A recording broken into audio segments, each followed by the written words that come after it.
फिलहाल जो बात करा खेड़ी चोपटा में आप खड़े हैं, पिछले कई दिनों तो उरे धरना चल रहा है। सिर्फ उरे नहीं, हरियाणा, पंजाब और भारत के अलग अलग हिस्से में चल रहा है। हरियाणा प्रदेश की बात करूं, खापा का जो प्रदेश है, उरे खापा का एक अलग महत्व रहा है। बड़े बड़े फैसले जो अदालत में नहीं हुए वह खापा में हुए हैं। तो रोगी खाप के प्रधान अपने साथ मौजूद है और उनके साथ कुछ और भी है।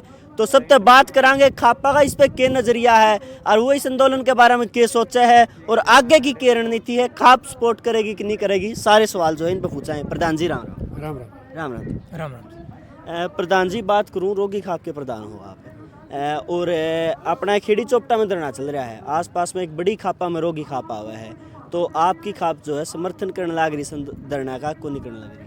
हमारी खाप धरने का समर्थन करती है और हमारी खाप एक प्रयास और कर रही है। हमने एसकेएम के जो दूसरे संगठन अभी आंदोलन में शामिल नहीं है उनसे भी बात चला रखी है। और एक बड़ा संगठन हरियाणा का, वो भी आंदोलन से अभी दूर रहा है, गुरनाम चढ़ूनी का जो संगठन है, उनसे भी हमने बात की है। हम जो किसान यूनियन जितनी भी हैं यहाँ हमारे आसपास के प्रदेशों में, खापों की आपस में ये मंत्रणा चल रही है भाई क्यों ना इनको सबको इकट्ठा किया जाए और हम किसान आंदोलन के साथ हैं।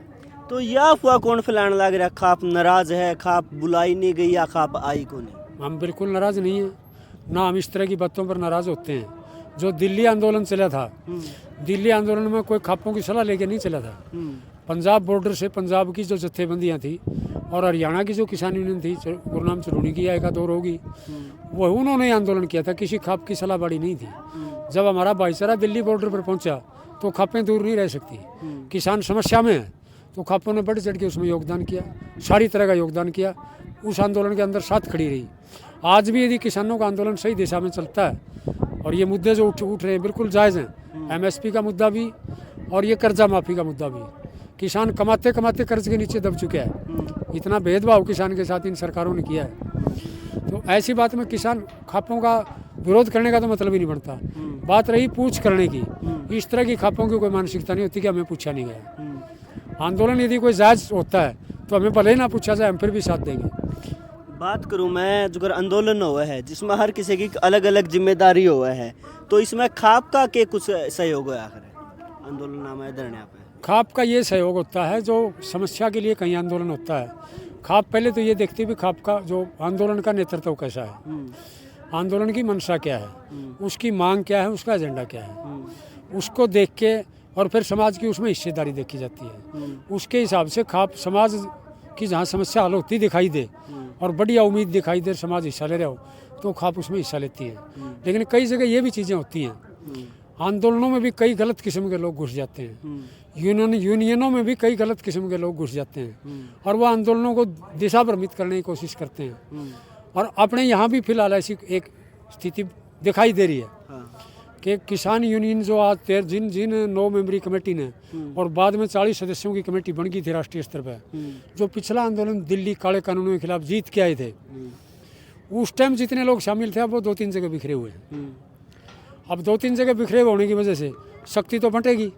अब थोड़ी संख्या में मांग इतनी बड़ी है, ये जो राष्ट्रीय स्तर पर सरकार को मजबूर करके ही मनवा सकते हैं हम। छोटे छोटे हिस्सों में यदि हम मांग करेंगे तो उसमें सरकार मानेगी नहीं, और नहीं मानेगी तो जो किसान वहाँ योगदान करेंगे उस आंदोलन में जगह जगह छोटे छोटे ग्रुपों में, वो निराश होकर घर लौटेंगे। इसलिए हमने यहाँ के नेतृत्व से भी अपील की है, खेड़ी चोपटा वाले से भी।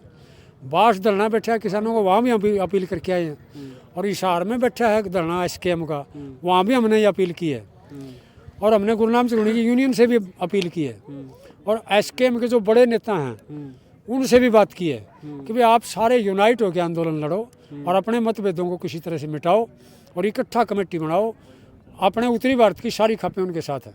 परसों की मैं बात करूं, अजय कहाँ ध्यान है, परसों की मैं बात करूं जो उरे घटना हुई उसकी मतलब किस नजरिए से देखो, जो मतलब कि पंचायत चल रही थी, आज आपने कदे आज तक पहले देखी थी पंचायत में एकदम फोर्स आना फिर गोले चलना, वही चीज़ आज तक पहले देखी? ये बहुत ही घटिया कदम था सरकार का, बड़ा नीच कदम था।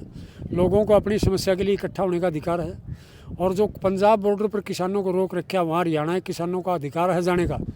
पंजाब और हरियाणा के किसान भाई हैं, पंजाब हमारे देश का ही प्रदेश है, उसको दूसरा देश नहीं मानना चाहिए। हाँ, यह बात आपने बड़ी अच्छी की, एक बार मैं रोकना चाहूँगा, मतलब कि सरकार ने वो काम नहीं कर दिया, पंजाब ने हरियाणा आने खातिर वीजा चाहिएगा। क्योंकि वो उदाहरण नहीं देने लग रहे। ये ऐसी स्थितियां पैदा कर रहे हैं कि देश के ही टुकड़े टुकड़े करने लग रहे हैं। हाँ। सरकार दोषी है, ये अलगाववाद बढ़ा रही है, प्रदेशों के नाम से भी, जातियों के नाम से भी, धर्मों के नाम से भी देश को बांटने में लगी हुई है बीजेपी सरकार। ये देश को इकट्ठा नहीं रहने देना चाहते, ये देश को बांट के और इन लुटेरों के हक में काम करते हैं। हाँ। बात करूँ मैं अपनी ज़मीन की, जो मेन लड़ाई किसान की है नस्ल और फसल बचाने की। नस्ल की बात आप बाद में करांगे, फसल की बात करूँ। फसल जो है किसान का मतलब कि जितना खर्चा लगा है वो भी पूरा नहीं होने लग रहा। के वजह लग गया है कि भाई खेती पहले बढ़ता था कर दे, उस टाइम पर तो बचत थी, आज ट्रैक्टर ते भी करा, हाँ औजार भी है, ये नुका हरित क्रांति भी आ गई, फिर भी नुकसान क्यों होने लग रहा है? नुकसान इसलिए होने लग रहा है कि देश आज़ाद होने के बाद जो हमने उम्मीद की थी, देश आज़ाद हुआ उस टाइम कई तरह के लोग आज़ादी आंदोलन में थे। शहीद भगत सिंह ने 1931 में एक बात कही थी, फांसी की काल कोठरी से, वो अनेक पुस्तकों में अब लिखित में है वो चीज़, कि वर्तमान में जो आज़ादी आंदोलन चल रहा है और कांग्रेस का जो महात्मा गांधी और नेहरू का नेतृत्व है, यदि लोग इसी के झांसे में रहे तो आज़ादी के बाद मेहनत कश की आज़ादी नहीं आएगी। किसान और मजदूर गुलाम की तरह ही रहेगा, उनकी मुक्ति नहीं होगी, उनकी कोई समस्या हल नहीं होगी। क्योंकि कांग्रेस पार्टी उस जमाने में, बात 1931 में कहते हैं भगत सिंह, उन्होंने कहा था कि ये जो कांग्रेस पार्टी है, महात्मा गांधी और नेहरू के नेतृत्व की कांग्रेस पार्टी, ये व्यापारियों की, उद्योगपतियों की पार्टी है, पूंजीपति तबके की पार्टी है, इसमें इसका किसान वर्ग का कोई भला नहीं कर पाएगी आज़ादी के बाद। और ये उस शहीद भगत सिंह की बात सच साबित हुई 1947 में। 1947 में जो लोग राज में बैठे वो शहीद तो शहीद हो गए, कह के नेताजी बोस भी इसी तरह की बात कहते थे। वो भी आज़ाद हिंद फौज लड़ते लड़ते वो भी दुर्घटनाग्रस्त हो गए 1945 में। उसके बाद जो ये राज में बैठे लोग, देश के लोगों को बड़ी खुशी हुई, राज अपना आ गया, अंग्रेज चले गए, अब सबकी समस्याएं हल होंगी। लेकिन इन्होंने बड़े तरीके से उद्योगपतियों और व्यापारियों के हित में काम किया और जनता को एक लगातार कमज़ोर करने का काम किया। और जो संविधान बनाया, उस संविधान में लिखित में तो कुछ अधिकार दे दिए, लेकिन व्यवहार में जहाँ भी जनता ने आंदोलन किया, इन्होंने जिस तरह से अंग्रेज करता था उसी तरह गोली लाठियों से स्वागत किया लोगों का। अंग्रेज के राज से भी घटिया राज है ये। वो गोरे अंग्रेज थे, ये काले अंग्रेज हैं। आज़ादी से मेहनत कश को कुछ नहीं मिला, सिर्फ उनको बांटा जा रहा है जातियों के नाम से। उनकी शिक्षा भी पहले से लगातार कम की जा रही है, सिर्फ उद्योगों में भेजने के लिए बच्चों को, उद्योगपतियों की सेवा करें वो, उनको सिर्फ टेक्निकल कोर्सों तक सीमित कर दिया। यहाँ शिक्षा पर बजट लगातार घटता जा रहा है, स्वास्थ्य पर बजट लगातार घटता जा रहा है। यहाँ जनता के हित में कोई काम नहीं हो रहा है इस देश में। ये सरकार बिल्कुल जन विरोधी सरकार है। बिल्कुल। एक आखिरी सवाल पूछूंगा, मतलब कि पहला घटे में खिंडकाड़े बुजुर्ग आदमियों का हाथ में जो है कमान होया कर दी, आजकल देखा धरना पे भी या कहीं भी युवा मेरी उम्र के बालका पे जो है वो नेतृत्व करने लग रहे। आप इसकी किस नजरिए से देखो, युवा नेतृत्व करे वो सही है या बुजुर्ग नहीं करना चाहिए? युवकों को आगे जरूर आना चाहिए। युवकों के बगैर कोई लड़ाई जीती नहीं जाती, क्योंकि युवा में एनर्जी ज़्यादा होती है। दुनिया में जितने भी बड़े क्रांतिकारी आंदोलन सफल हुए हैं उसमें नौजवानों की भरपूर भागीदारी रही है। लेकिन यदि अपने बड़ों का मार्गदर्शन और उनका सुझाव युवा लेना बंद कर देंगे तो वो नुकसान में आएंगे। ये इसको हम बिल्कुल ठीक नहीं मानते।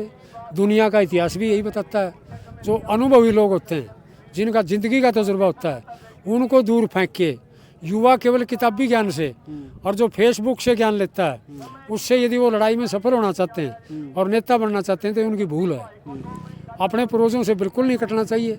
हमारे समाज के क्या संस्कार थे, क्या संस्कृति थी, क्या रीति नीति थी और कैसे हमारे मिलजुल के फैसले होते थे, यदि आज का युवा भूल के और यूरोप की, अमेरिका की नकल में और फेसबुक और इन्हीं से सीख के वो सोचा मैं तो बहुत बड़ा विद्वान बन गया, तो ये उनकी भूल है। बिल्कुल। ताऊ जी आपने किताब भी लिखी है, मतलब और भी कई चीज़ लिखी है।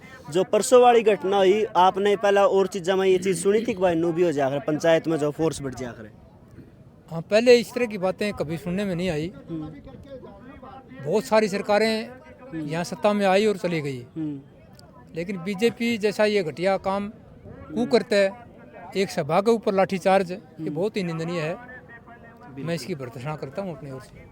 बिल्कुल भाई, जो बात चलन लग रही थी लगातार खापा के बारे में, जो अफवाह चलन लग रही थी, रोगी खाप के प्रधान जी ने जो है इसकी खंडन कराया है कि यह सिर्फ अफवाह है। खाप जो है बिल्कुल आंदोलन के पक्ष में है और साथ है, जहां भी जरूरत पड़ेगी आगे खड़ी पाओगी। इसके बारे में आपकी क्या राय है? कमेंट बॉक्स खुला है, बता दो। इतना वीडियो ने शेयर कर दो। बहुत बहुत धन्यवाद।